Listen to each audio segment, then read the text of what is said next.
കാറ്റത്തെ കിളിക്കൂട് സീരിയലിന്റെ latest episode review ആണ് പറയുന്നത്. അങ്ങനെ മനസ്സിൽ വലിയൊരു ഭാരം പേറിയാണ് നിധി ഓഫീസിൽ നിന്നും ഇറങ്ങിയത്. പോലീസ് സ്റ്റേഷനിൽ പോയിട്ട് ഗോപി സാറെ കാണണം. താനും സുധീഷും തമ്മിലുള്ള ഡിവേഴ്സ് കാര്യം അയാൾ എങ്ങനെ അറിഞ്ഞു എന്നതായിരുന്നു നിധിയുടെ മനസ്സിൽ നിറയെ. ഒരു നിമിഷം പോലും വൈകാതെ ആ സത്യം അറിയണം, അതിനുള്ള തീരുമാനത്തിലായിരുന്നു അവൾ. ഓഫീസിൽ നിന്നും തിടുക്കത്തിൽ ഇറങ്ങാൻ തുടങ്ങുമ്പോഴാണ് അവളുടെ ബോസ് പ്രവീൺ അങ്ങോട്ടേക്ക് വരുന്നത്. പ്രവീണിന്റെ മുഖത്ത് നേരിയ അത്ഭുതമുണ്ടായിരുന്നു. അല്ല നിധി, ഇതെന്താ നേരത്തെ ഇറങ്ങിയത്? പ്രവീൺ ചോദിച്ചു. നിധി ഒന്ന് പരങ്ങി. എന്താണ് പറയേണ്ടതെന്നും അവൾക്ക് പെട്ടെന്ന് തോന്നിയില്ല. അത് എനിക്കൊരു അത്യാവശ്യമുണ്ട് സാറേ, ആ പോലീസ് സ്റ്റേഷന്റെ അടുത്ത് വരെ ഒന്ന് പോകണം, അവൾ മടിച്ചുകൊണ്ട് പറഞ്ഞു.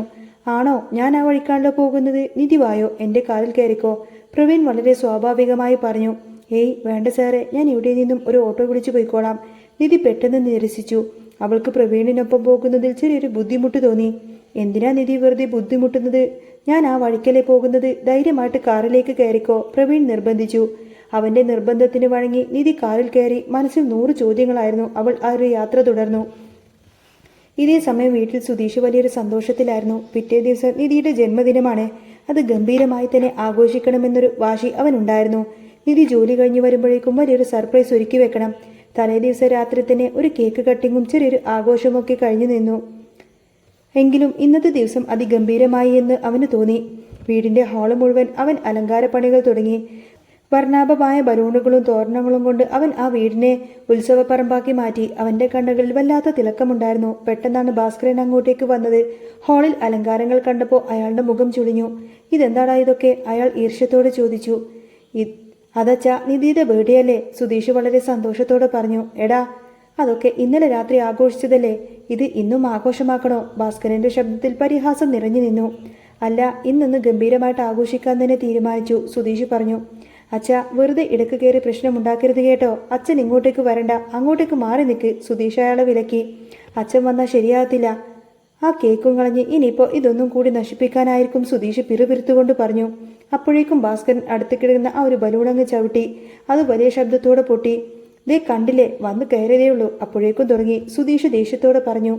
അപ്പോഴേക്കും നികേഷ് അങ്ങോട്ടേക്ക് വന്നു. ദേ അച്ഛൻ വെറുതെ പ്രശ്നമുണ്ടാവാതെ അങ്ങോട്ടേക്ക് മാറി നിൽക്കാൻ നോക്ക്. അവനും സുധീഷിനെ പിന്തുണച്ചു. ഭാസ്കരൻ ദേഷ്യത്തോടെ അവിടെ നിന്നും ഇറങ്ങിപ്പോയി. ഓ, ഞാൻ അങ്ങോട്ടേ പോയിക്കോളാമെന്നും പറഞ്ഞ് അയാൾ പിറുപിറുത്തു പോയി. നികേഷ് സുധീഷിന്റെ അലങ്കാരപ്പണികളെല്ലാം കണ്ട് അമ്പരന്നു. സൂപ്പറായിട്ടുണ്ട് സുധീഷേട്ടാ, ഇതൊക്കെ കണ്ട നിധിയേട്ടത്തേക്ക് ഒരുപാടധികം ഇഷ്ടപ്പെടും, അവൻ പറഞ്ഞു. ഇഷ്ടപ്പെടാനാണല്ലോ ഞാൻ ഇങ്ങനെയൊക്കെ ചെയ്യുന്നത്. എന്റെ മനസ്സിൽ ചില ആഗ്രഹങ്ങളൊക്കെയുണ്ട്. അവൾ എന്നെ ഭർത്താവായിട്ട് കാണണം. നീ കണ്ടോടാ, ഈ സുധീഷ് ആരാണെന്ന് നിനക്കറിയില്ല. സുധീഷിന്റെ വാക്കുകളിൽ ആത്മവിശ്വാസം നിറഞ്ഞു നിന്നു. കണ്ടാ മതിയായിരുന്നു, നമുക്ക് കണ്ടറിയാം, നികേഷ് ചിരിയോടുകൂടെ പറഞ്ഞു. അപ്പോഴേക്കും സുഭാഷ് അങ്ങോട്ടേക്ക് വന്നു. സുധീഷ് അവനോട് പറഞ്ഞു. ദേ സുഭാഷ് ഏട്ടാ, നിധിക്ക് വേണ്ടിയിട്ടാണ് ഇന്ന് സ്പെഷ്യലായിട്ടുള്ള ഈ ഒരു പ്രിപ്പറേഷനൊക്കെ നടത്തിയിരിക്കുന്നത്. അറിയാലോ, ഏട്ടനോട് ഞാൻ നേരത്തെ പറഞ്ഞിട്ടില്ലേ നല്ല ഫുഡൊക്കെ വേണം തയ്യാറാക്കാനേ. സുഭാഷ് ഒന്ന് ചിരിച്ചു. പിന്നെ നിന്റെ പറച്ച് കേട്ടാ തോന്നുമല്ലോ ഞാൻ എന്നും ഇവിടെ കൊള്ളരുതാത്ത ഭക്ഷണമാണ് ഉണ്ടാക്കി വെക്കുന്നതെന്ന്. നികേഷ് ഇടയ്ക്ക് കയറി പറഞ്ഞു.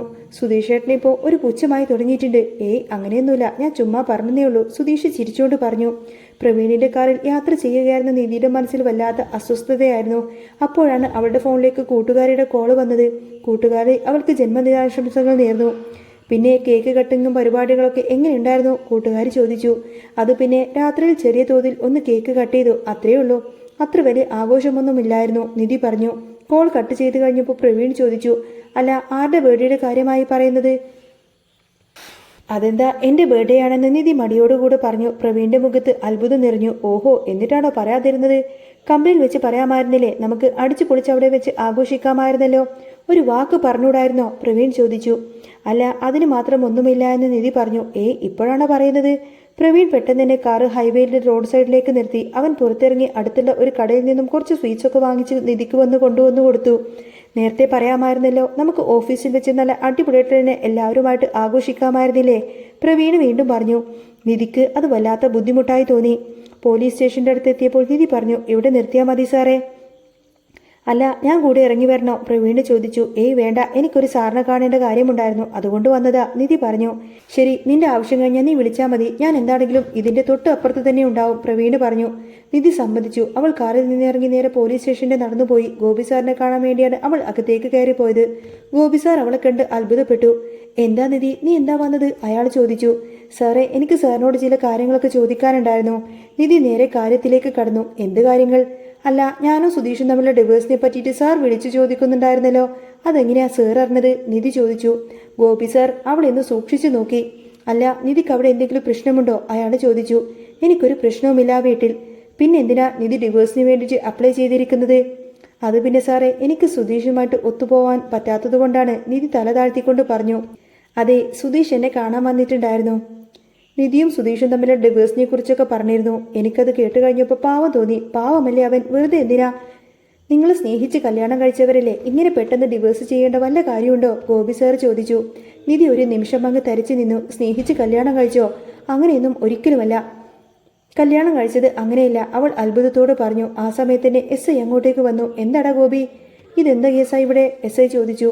അല്ല സാറിന് ഈ പെൺകുട്ടിയെ മനസ്സിലായില്ലേ? അന്ന് നമ്മൾ കല്യാണം നടത്തിക്കൊടുത്ത പോലീസ് സ്റ്റേഷനിൽ വെച്ച് കല്യാണം നടത്തി കൊടുത്തില്ലേ, അവരാണെന്ന് ഗോപി സാർ പറഞ്ഞു. ഓ, ഇപ്പോൾ മനസ്സിലായി. അല്ല, ഇപ്പോഴെന്താ പുതിയ പ്രശ്നം? എസ് ഐ ചോദിച്ചു. അത് സാറേ, ഇവർ ഡിവോഴ്സിന് പോയിരിക്കുക, ഗോപി സാർ പറഞ്ഞു. ആ കൊള്ളാം, കല്യാണം കഴിഞ്ഞ് 10 ദിവസം തികയുന്നതിന് മുൻപത്തിന് ഡിവോഴ്സിന് പോയോ?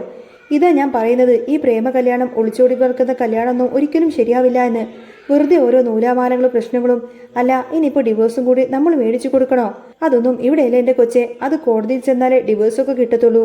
പോലീസ് സ്റ്റേഷനിൽ കല്യാണം നടത്തി തരാൻ പറ്റത്തുള്ളൂ, ഡിവോഴ്സ് നടത്തി തരാനൊന്നും ഒരിക്കലും പറ്റില്ല, എസ് ഐ ദേഷ്യത്തോടെ പറഞ്ഞു. ഏയ്, അതിന് വേണ്ടിയിട്ടൊന്നുമല്ല ഞാൻ വന്നത്, ഗോപി സാർ ഇടപെട്ടു. പിന്നെ എന്നെ കാണാൻ വേണ്ടിയിട്ടൊന്ന് വന്നതാ. എന്താ കാര്യം? എസ് ഐ ചോദിച്ചു. അത് പിന്നെ സാറേ, ഞാൻ ഡിവോഴ്സിന് വേണ്ടി അപ്ലൈ ചെയ്തിട്ടുണ്ടായിരുന്നു. അപ്പോഴേക്കും ഈ സാർ ഇവിടെ നിന്ന് വിളിച്ചിട്ട് പറഞ്ഞു അതങ്ങനെ ചെയ്യാൻ പാടില്ല എന്ന്. അങ്ങനെയൊക്കെ പറഞ്ഞു. അതെങ്ങനെ ശരിയാവും? എന്താടാ ഗോപി? എസ് ഐ ചോദിച്ചു. അപ്പോഴേക്കും ഗോപി സാർ കാര്യങ്ങളെല്ലാം തന്നെ വിശദീകരിച്ചു. സുധീഷ് തന്നെ കാണാൻ വന്ന കാര്യവും തുടർന്നുണ്ടായ സംഭവങ്ങളെല്ലാം തന്നെ അയാൾ പറഞ്ഞു. ഇതെല്ലാം കേട്ട് നീതിങ്ങനെ അന്തം വിട്ട് നിൽക്കുമായിരുന്നു. അവൾക്ക് സുധീഷിന്റെ കള്ളത്തരങ്ങളെല്ലാം മനസ്സിലാകാനും തുടങ്ങി. അതെ എൻ്റെ കൊച്ചെ, നിനക്ക് ഈ ജീവിതത്തിൽ താല്പര്യമില്ലെങ്കിൽ നീ ഒരു കാര്യം ചെയ്യ്, എത്രയും പെട്ടെന്ന് ഡിവോഴ്സ് വാങ്ങാൻ നോക്ക്. അതെവിടെ നിന്നിട്ടൊന്നും കാര്യമില്ല, എസ് ഐ പറഞ്ഞു. അപ്പോഴേക്കും എസ് ഐക്ക് ഒരു ഫോൺ കോൾ വന്നു. അയാൾ ഫോണെടുത്ത് പുറത്തേക്ക് പോയി.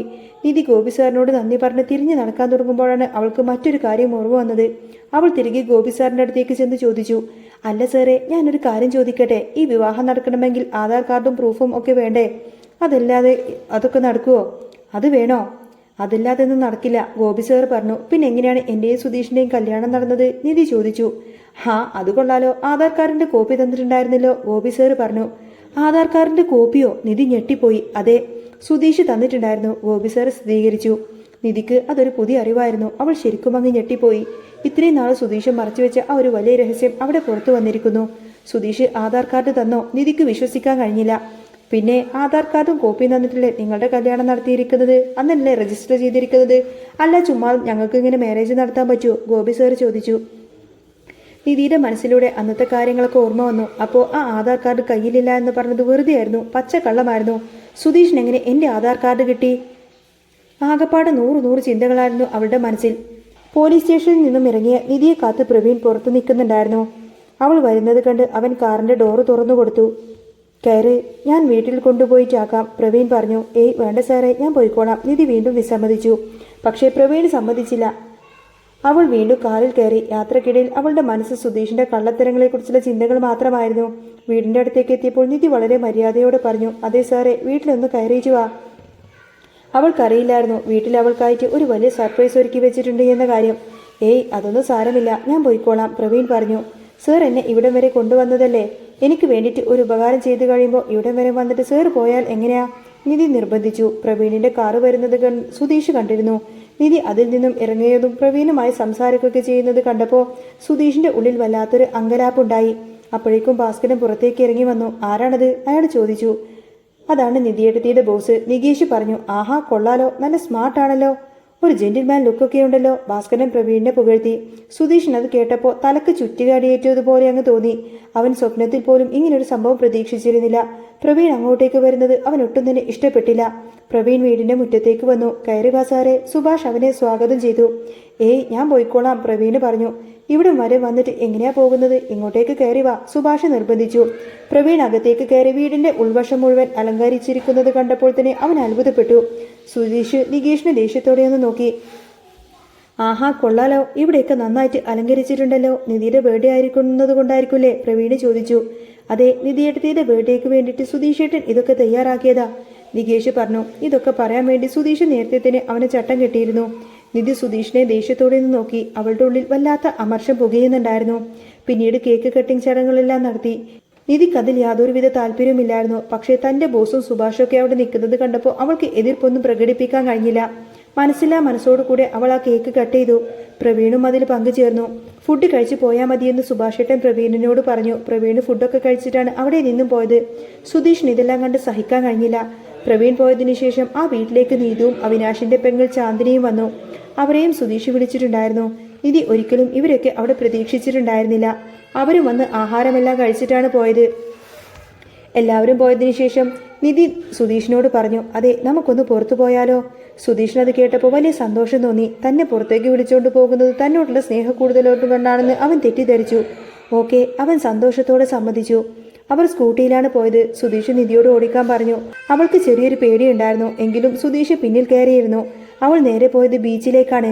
ബീച്ചിലെത്തിയപ്പോൾ സുധീഷിന് തോന്നി തന്റെ മനസ്സിലുള്ള കാര്യങ്ങളൊക്കെ തുറന്നു പറയാൻ ഇതിലും നല്ലൊരു അവസരം വേറെ ഇല്ല എന്ന്. കഴിഞ്ഞ ദിവസം പറയാൻ കഴിയാത്ത ആ ഒരു പോയ ഇഷ്ടം ഇന്ന് തുറന്നു പറയണമെന്ന ചിന്തയോടുകൂടെ അവൻ നിധിയുടെ അടുത്തേക്ക് ചെന്നു. അതെ നിധി, എനിക്കൊരു കാര്യം പറയാനുണ്ട്, സുധീഷ് പറഞ്ഞു. എനിക്കും പറയാനുണ്ട്, നിധി പെട്ടെന്ന് പറഞ്ഞു. നിധിക്ക് പറയാനുള്ള കാര്യം എന്താന്ന് വെച്ചാൽ പറയേ, സുധീഷ് പറഞ്ഞു. അതെ, എനിക്ക് പറയാനുള്ളത് ഞാൻ പിന്നെ പറയാം. സുധീഷിന് പറയാനുള്ളത് എന്താന്ന് വെച്ചാൽ പറയേ, നിധി പറഞ്ഞു. സുധീഷ് തന്റെ മനസ്സിലുള്ള കാര്യങ്ങളൊക്കെ പറയാൻ തുടങ്ങി. നിധിയെ ഞാൻ ആദ്യമായിട്ട് കണ്ട ദിവസം ഒരുപക്ഷെ നിധി അതിനെക്കുറിച്ച് ഓർക്കുന്നുണ്ടായിരിക്കില്ല. പക്ഷേ എനിക്കത് മറക്കാൻ പറ്റാത്ത ദിവസമാണ്. അന്ന് നിധിയെ ശ്രദ്ധിച്ചിട്ടുണ്ടായിരുന്നു. എനിക്കന്ന് നിധിയെ ഭയങ്കരമായിട്ട് ഇഷ്ടപ്പെട്ടു. എനിക്ക് വേണ്ടിയിട്ട് നിധി സംസാരിച്ചു. അന്ന് നിധിയുടെ ചേട്ടനോടൊക്കെ. പിന്നെ നിധിയുടെ കല്യാണം എന്നറിഞ്ഞപ്പോൾ എനിക്ക് വിഷമമുണ്ടായിരുന്നു. പിന്നെ ആ കല്യാണം മുടക്കുന്നതിനെ കുറിച്ച് നിധി എന്നോട് സംസാരിച്ചു കഴിഞ്ഞപ്പോൾ എനിക്ക് ഇരട്ടി സന്തോഷമായി. അങ്ങനെ ഒടുവിൽ പോലീസ് സ്റ്റേഷനിൽ വെച്ച് അപ്രതീക്ഷിതമായിട്ട് ആ കാര്യങ്ങളൊക്കെ നടന്നതാണ്. എന്താണെങ്കിലും എൻ്റെ ജീവിതത്തിൽ വന്നത് എൻ്റെ ഭാര്യയായിട്ട് തന്നെ ഞാൻ നിന്നെ കാണുന്നത്. എനിക്ക് നിന്നെ അത്രമാത്രം ഇഷ്ടമാണ്. സുധീഷ് തന്റെ സ്നേഹം മുഴുവൻ വാക്കുകളിൽ നിറച്ചു. പക്ഷേ നിധിയുടെ മുഖത്ത് വല്ലാത്ത ദേഷ്യമായിരുന്നു. അവൾ അവനെ രൂക്ഷമായി നോക്കി. നിധിയുടെ മനസ്സിൽ എന്താണെന്നൊന്നും എനിക്കറിയില്ല. പക്ഷേ എനിക്ക് നിധിയോട് അത്രമാത്രം സ്നേഹമാണ്. ഞാൻ അത്രമാത്രം നിധിയെ ഇഷ്ടപ്പെടുന്നുണ്ട്. അതുകൊണ്ടാ ഞാൻ നിധിയുടെ കഴുത്തിൽ താലി ചാർത്തിയത്. ഒരു പക്ഷേ ഇപ്പോഴും ഈ നിമിഷം വരെ ഞാൻ അങ്ങനെ തന്നെയാണ് നിധിയെ കണ്ടിരിക്കുന്നത്. നിധിയുടെ ബർത്ത്ഡേ ആഘോഷിക്കാൻ തീരുമാനിച്ചതും അതുകൊണ്ടൊക്കെ തന്നെയാ, അവൻ പറഞ്ഞു നിർത്തി. കഴിഞ്ഞോ? നിധി ചോദിച്ചു. അവളുടെ ശബ്ദത്തിൽ തണുപ്പുണ്ടായിരുന്നു. എന്താ നിധി, നിങ്ങൾ എന്നെ ചതിക്കുകയല്ലേ ചെയ്തത്? അവൾ പൊട്ടിത്തെറിച്ചു. എന്റെ ആധാർ കാർഡ് നിങ്ങളുടെ കയ്യിൽ ഇല്ല എന്ന് പറഞ്ഞിട്ട്, ആധാർ ഇല്ലാതെ ഈ കല്യാണം നടന്നത് നിങ്ങൾക്ക് എങ്ങനെയാണെന്ന് അറിയില്ല എന്നൊക്കെ പറഞ്ഞിട്ട് നിങ്ങൾ എന്നെ ചതിക്കുമായിരുന്നില്ലേ? നിങ്ങളല്ലേ പോലീസ് സ്റ്റേഷനിൽ ആധാർ കൊടുത്തത്? എന്തിനു വേണ്ടിയിട്ടായിരുന്നു എന്നെ ചതിയിലൂടെയല്ലേ നിങ്ങൾ സ്വന്തമാക്കിയത്? എന്റെ ജീവിതം തകർക്കുകയല്ലേ നിങ്ങൾ ചെയ്തത്? നിധിയുടെ വാക്ക് കേട്ട് സുധീഷ് ആകെ പകച്ചുപോയി. നിധി, അങ്ങനെയൊന്നും പറയരുത്. ഞാൻ അങ്ങനെ ആധാർ കാർഡ് കൊടുത്തുവെന്ന് എനിക്ക് പോലും അറിയില്ല. ആ സമയത്ത് ഞാൻ അങ്ങനെ എന്തൊക്കെയോ ചെയ്തതെന്ന്. സുധീഷ് പരിങ്ങി. വേണ്ട, നിങ്ങൾ മനഃപൂർവ്വം എന്നെ ചതിച്ചതാണ്. എന്നോട് കൂടുതലൊന്നും പറയണ്ട. നിങ്ങളെപ്പോലൊരു ദുഷ്ടനെ ഞാൻ കണ്ടിട്ടില്ല. ആ സൂര്യയുടെ പിടിയിൽ നിന്നും നിങ്ങൾ എന്നെ തട്ടിയെടുക്കുകയായിരുന്നു. നിങ്ങളുടെ മനസ്സിലുള്ള ഇഷ്ടം നിങ്ങൾക്ക് എങ്ങനെ തോന്നി ഇങ്ങനെയൊക്കെ ചെയ്യാനായിട്ട്? നിധി അവനെ തന്നെ ആഞ്ഞടിച്ചു. നിധി, ഞാൻ പറയുന്നത് നീ ഒന്ന് വിശ്വസിക്ക്, സുധീഷ് കെഞ്ചി. പിന്നെ കൂടുതലൊന്നും പറയണ്ട, എനിക്കെല്ലാം മനസ്സിലായി. നിങ്ങൾ ചതിയനാ, അവൾ പറഞ്ഞു. ഞാൻ നിന്നെ പ്രപ്പോസ് ചെയ്തത് വേറൊന്നും കൊണ്ടല്ല. എനിക്ക് നിന്നെ ഇഷ്ടമായതുകൊണ്ടാ, അത്രമാത്രം ഇഷ്ടമായതുകൊണ്ടാ എനിക്ക് നിന്നെ ഞാൻ സ്നേഹിക്കുന്നുണ്ട്. സുധീഷ് വീണ്ടും പറഞ്ഞു. വേണ്ട, നിങ്ങൾ കൂടുതലൊന്നും പറയണ്ട. നിധി ദേഷ്യത്തോടെ തന്നെ തിരിച്ചടിച്ചു. ഇനി എന്നോട് മിണ്ടിക്കൊണ്ട് വന്നേക്കരുത്, അവൾ താക്കീത് ചെയ്തു. സുധീഷിനത് വലിയൊരു ആഘാതമായി. ഇരുവരും വീട്ടിലേക്ക് മടങ്ങി. പരസ്പരം ഒന്നും തന്നെ സംസാരിച്ചിരുന്നില്ല. സുഭാഷിന് എന്തോ ഒരു പ്രശ്നമുള്ളതായി തോന്നി. അങ്ങനെ അന്ന് രാത്രിയും കടന്നുപോയി. പിറ്റേ ദിവസം രാവിലെ നിധി പതിവ് പോലെ തന്നെ എഴുന്നേറ്റ് ചായയൊക്കെ കുടിച്ചുകൊണ്ടിരിക്കുകയാണ്. അപ്പോഴാണ് സുധീഷ് എഴുന്നേറ്റ് വന്നത്. ഇരുവരും പരസ്പരം നോക്കാതിരിക്കാൻ തന്നെ ശ്രമിച്ചു. അപ്പോഴേക്കും നികേഷ് അങ്ങോട്ടേക്ക് വന്നു. എന്തു പറ്റി, രണ്ടുപേരും തമ്മിൽ അടിയാണോ? അവൻ ചോദിച്ചു. ഏയ്, അങ്ങനെയൊന്നുമില്ല, നിധി പെട്ടെന്ന് തന്നെ പറഞ്ഞു. ആ സമയം സുഭാഷ് പറഞ്ഞു. അല്ല, ഇന്നലെ നിങ്ങൾ രണ്ടുപേരും ഒരുമിച്ചല്ലേ പോയത്? ആ സമയത്ത് എന്തെങ്കിലും വഴക്കുണ്ടായോ? വഴക്കോ? ഞങ്ങൾ തമ്മിൽ അങ്ങനെ വഴക്കൊന്നും ഉണ്ടായിട്ടില്ലല്ലോ, നിധി പറഞ്ഞു. ഞങ്ങൾ തമ്മിൽ എന്ത് വഴക്ക്? സുധീഷ് ഇടപെട്ടു. നികേഷ് പറഞ്ഞു. രണ്ടുപേരും കൂടെ സന്തോഷത്തോടെയല്ലേ പോയത്? നിധിയെടുത്തി സ്കൂട്ടി ഓടിച്ചിട്ടില്ലേ? അങ്ങനെയാണെങ്കിൽ പിന്നെ നിധിയെടുത്തേക്ക് ലൈസൻസ് എടുക്കാമല്ലേ? ഇനിയിപ്പോൾ ലൈസൻസിന്റെ കാര്യത്തിലൊന്നും പേടിക്കേണ്ട കാര്യമില്ല. ആധാർ ഇല്ലെന്നല്ലേ പറഞ്ഞത്? ആധാർ കാർഡ് കിട്ടുമ്പോൾ ലൈസൻസിന്റെ കാര്യത്തിൽ ഒരു തീരുമാനമാവുമല്ലോ. പക്ഷേ ഒരു കാര്യമുണ്ട്, നിധിയെടുത്തിയുടെ അഡ്രസ്സ് മാറിയല്ലേ ഇനിയിപ്പോൾ ലൈസൻസ് എടുക്കാൻ പറ്റുള്ളൂ. അല്ലെങ്കിൽ പിന്നെ നിധിയെടുത്തിയുടെ വീട്ടിലേക്കല്ലേ ലൈസൻസ് ചെല്ലത്തുള്ളൂ. അപ്പോൾ വീട്ടിലേക്ക് ചെന്നിട്ടുണ്ടെങ്കിൽ അത് തരത്തൊന്നുമില്ല. അത് പ്രശ്നമാവില്ലേ? നികേഷ് വീണ്ടും ചോദിച്ചു. അതിനിപ്പോൾ എന്ത് ചെയ്യണമെന്നൊന്നും അറിയില്ല, നിധി പറഞ്ഞു. സുധീഷ് നിധിയൊന്ന് നോക്കി. സുഭാഷ് ചോദിച്ചു. എന്താണ് നിനക്കിത് എന്തു പറ്റി? നിന്റെ മുഖം എന്താ വല്ലാതിരിക്കുന്നത്? ഏയ്, ഒന്നുമില്ല എന്ന് പറഞ്ഞ് സുധീഷ് അകത്തേക്ക് കയറിപ്പോയി. അന്ന് നിധി ഓഫീസിലേക്ക് പോവാൻ അല്പം വൈകി. അവൾ ഇറങ്ങാൻ തുടങ്ങുമ്പോഴാണ് ഒരു കൊറിയർ വന്നത്. അത് എന്താണെന്നറിയാൻ വേണ്ടി നികേഷ് തുറന്നു നോക്കാൻ പറഞ്ഞു. അത് നിധി പൊട്ടിച്ചു നോക്കിയപ്പോൾ അവൾ ശരിക്കും അങ്ങ് അത്ഭുതപ്പെട്ടു.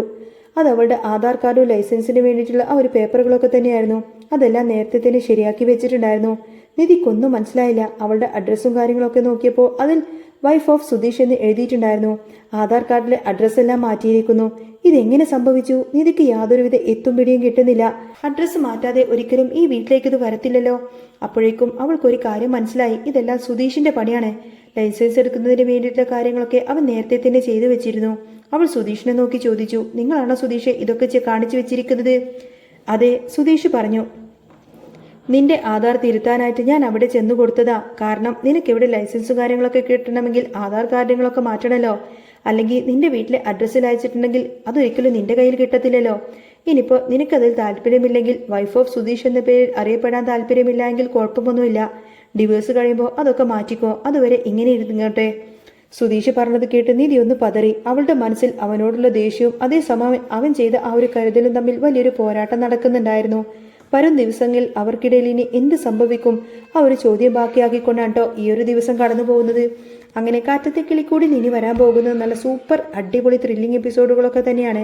നിങ്ങൾക്ക് ഈ ഒരു ചാനൽ ഇഷ്ടമാവുകയാണെങ്കിൽ സബ്സ്ക്രൈബ് ചെയ്യാനും സപ്പോർട്ട് ചെയ്യാനും മറക്കല്ലേ കേട്ടോ. നെക്സ്റ്റ് വീഡിയോ ഉടനെ വരാം.